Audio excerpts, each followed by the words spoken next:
Fala galera, tudo bem com vocês? Esse é o canal Questões Pediatria. Se você é novo por aqui, seja muito bem-vindo ao canal. Meu nome é Pedro Vitor, eu sou pediatra e intensivista pediátrico. E o objetivo do canal é compartilhar o conhecimento com vocês, ensinando e aprendendo pediatria, comentando questões de prova de residência, de concursos.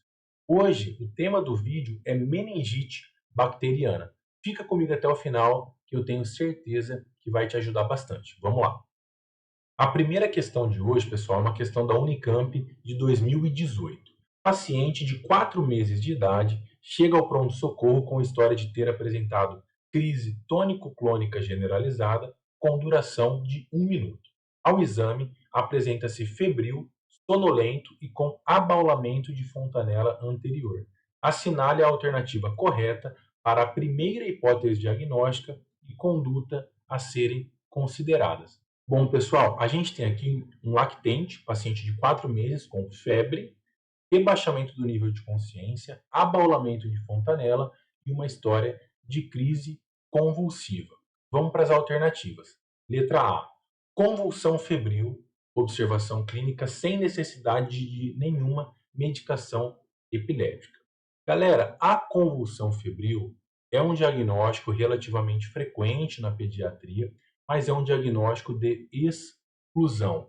Então, existem alguns critérios muito importantes que a gente precisa respeitar para falar em convulsão febril, para pensar nessa hipótese diagnóstica.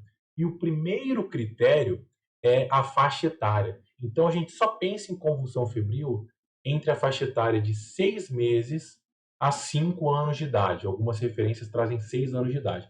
Então, qualquer crise convulsiva fora desse período, fora da faixa etária entre 6 meses e 6 anos, a gente não pensa em convulsão febril. Dentro dessa faixa etária, existem outros critérios para a gente avaliar. E a gente vai analisar se pode ou não ser essa hipótese diagnóstica, uma crise convulsiva decorrente da alteração da temperatura. Então, nesse caso aqui, paciente de 4 meses convulsionando, com ou sem febre, a gente não pode falar em crise convulsiva febril. Logo, logo eu espero lançar aqui no canal um vídeo comentando questões sobre convulsão febril para elucidar um pouquinho mais sobre esse tema. Então, resposta A, resposta errada. Letra B, convulsão febril. Também já está errado. Orientar o uso de diazepam profilático quando voltar a apresentar febre. Também errado. Letra C, meningite bacteriana, antibiótico-terapia. Resposta correta. Logo, logo a gente comenta sobre meningite. Letra D, tumor cerebral, tomografia de crânio, abordagem cirúrgica. Pessoal, o tumor cerebral, o câncer de sistema nervoso central, é um dos tumores mais frequentes na faixa etária pediátrica, mas geralmente numa idade um pouquinho mais velha, paciente escolar, pré-adolescente, adolescente, e com uma história um pouco mais arrastada, de cefaleia, vômitos, eventualmente com crise convulsiva, mas muito diferente de um quadro infeccioso, febril, de evolução aguda e abrupta, como o do nosso paciente. Então, nesse caso, pela faixa etária e pela apresentação clínica, a gente não pensaria primariamente em tumor do sistema nervoso central. Então, nossa principal hipótese diagnóstica é meningite bacteriana. Meningite, galera, é a infecção, né, a invasão bacteriana da meninge e das meninges e do espaço subaracnoide, e frequentemente acomete também o parênquima cerebral. Por isso, muitas pessoas chamam de meningoencefalite. É uma emergência infecciosa, potencialmente fatal, associada a uma elevada morbimortalidade. Nos últimos anos, graças a Deus, vem caindo muito a incidência por conta da imunização contra pneumococo, meningococo e hemófilos, mas é uma realidade e a gente precisa estar muito atento ao diagnóstico de meningite bacteriana. A fisiopatologia é caracterizada pela invasão bacteriana do espaço subaracnoide, gerando liberação de citocinas, e pela resposta inflamatória do hospedeiro.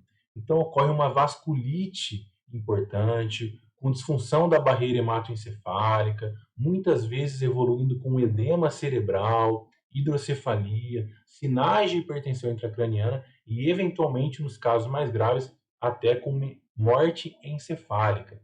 Então, é uma tragédia a meningite bacteriana. Quanto antes a gente suspeitar, quanto antes a gente fazer o diagnóstico e iniciar o tratamento, melhor a evolução do nosso paciente. Então, falando um pouquinho sobre o quadro clínico. Na meningite bacteriana, a gente tem 3 síndromes clínicas concomitantes. A síndrome toxêmica, que é caracterizada pelo aspecto toxêmico do paciente, uma febre alta, prostração, um paciente em irregular estado geral, anorexia, náuseas. Então, o paciente que não está bem, o paciente que está aparentemente, clinicamente doente, toxemiado. A síndrome de irritação meníngia, lembrando aqui que a síndrome de irritação meníngia, ela acontece primariamente nas crianças acima de 1 ano de idade, tá? Então, abaixo de 1 ano, a gente não espera a síndrome de irritação meníngia, que é o quê? Os sinais de irritação meníngia.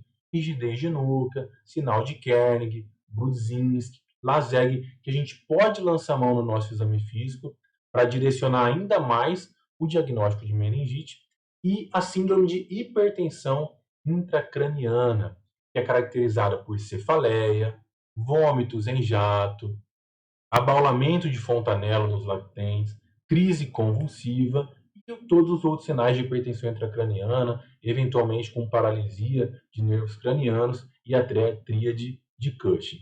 Então, galera, essas são as manifestações clínicas da meningite. Lembrando que quanto menor a criança, mais inespecíficos os sintomas. Então, em neonato, lactente e jovens, a nossa suspeição tem que ser mais elevada.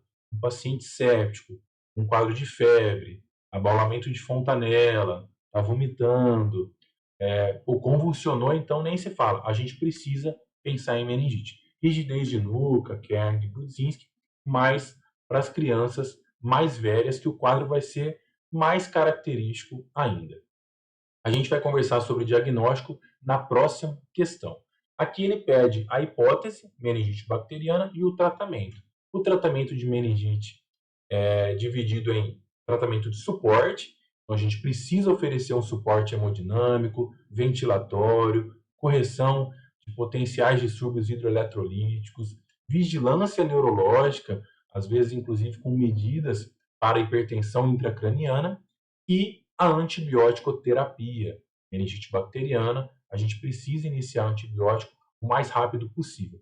Para o vídeo não ficar muito longo, a gente vai falar sobre etiologia da meningite bacteriana e o tratamento num outro vídeo, na parte 2 de meningite bacteriana. Mas a gente precisa oferecer o diagnóstico com cobertura para sistema nervoso central. E a escolha do antibiótico vai depender um pouquinho da faixa etária. No período neonatal é 1 até os 3 meses. Acima dos 3 meses a gente pensa em outros.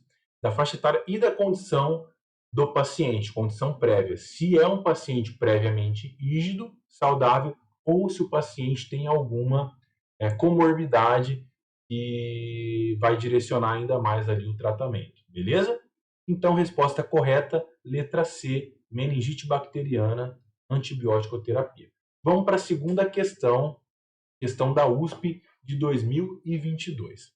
RN, recém-nascido de termo, com 20 dias de vida, então um paciente que ainda está no período neonatal, apresenta febre de 38,5 graus Celsius. Pessoal, um RN com febre, a gente sempre precisa, né, uma sepse neonatal, nesse caso uma sepse neonatal tardia, a gente sempre precisa pensar na possibilidade de meningite, porque o quadro não vai ser um quadro clássico de meningite, como a gente já conversou.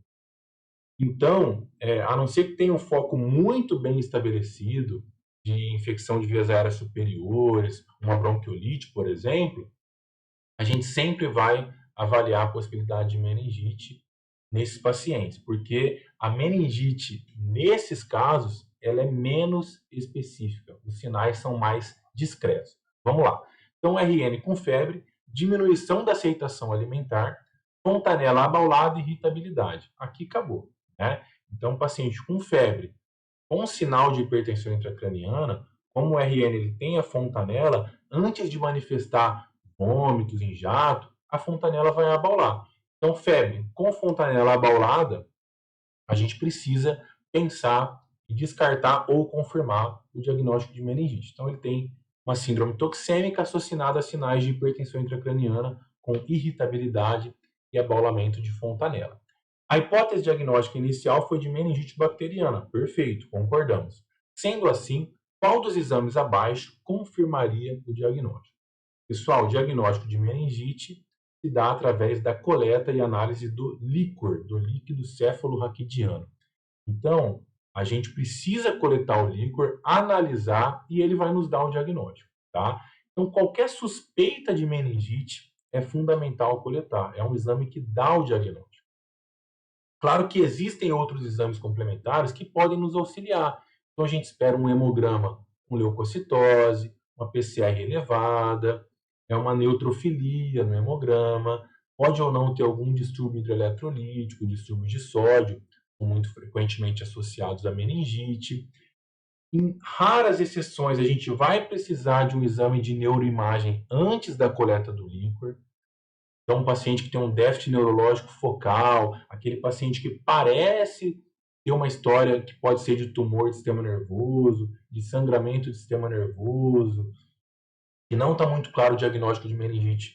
Talvez valha a pena a gente tomografar antes da coleta do líquor, mas o diagnóstico de meningite é através do líquor, beleza? E antes da gente ver qual que é o líquor alterado, para a gente passar para as alternativas, vamos lembrar do líquor normal. O que a gente espera de uma coleta de líquor normal? Então vamos pensar que era um paciente de 8 meses, que a gente convulsionou, teve febre, pode ser uma convulsão febril, mas a gente quer excluir meningite. A gente coletou um líquor.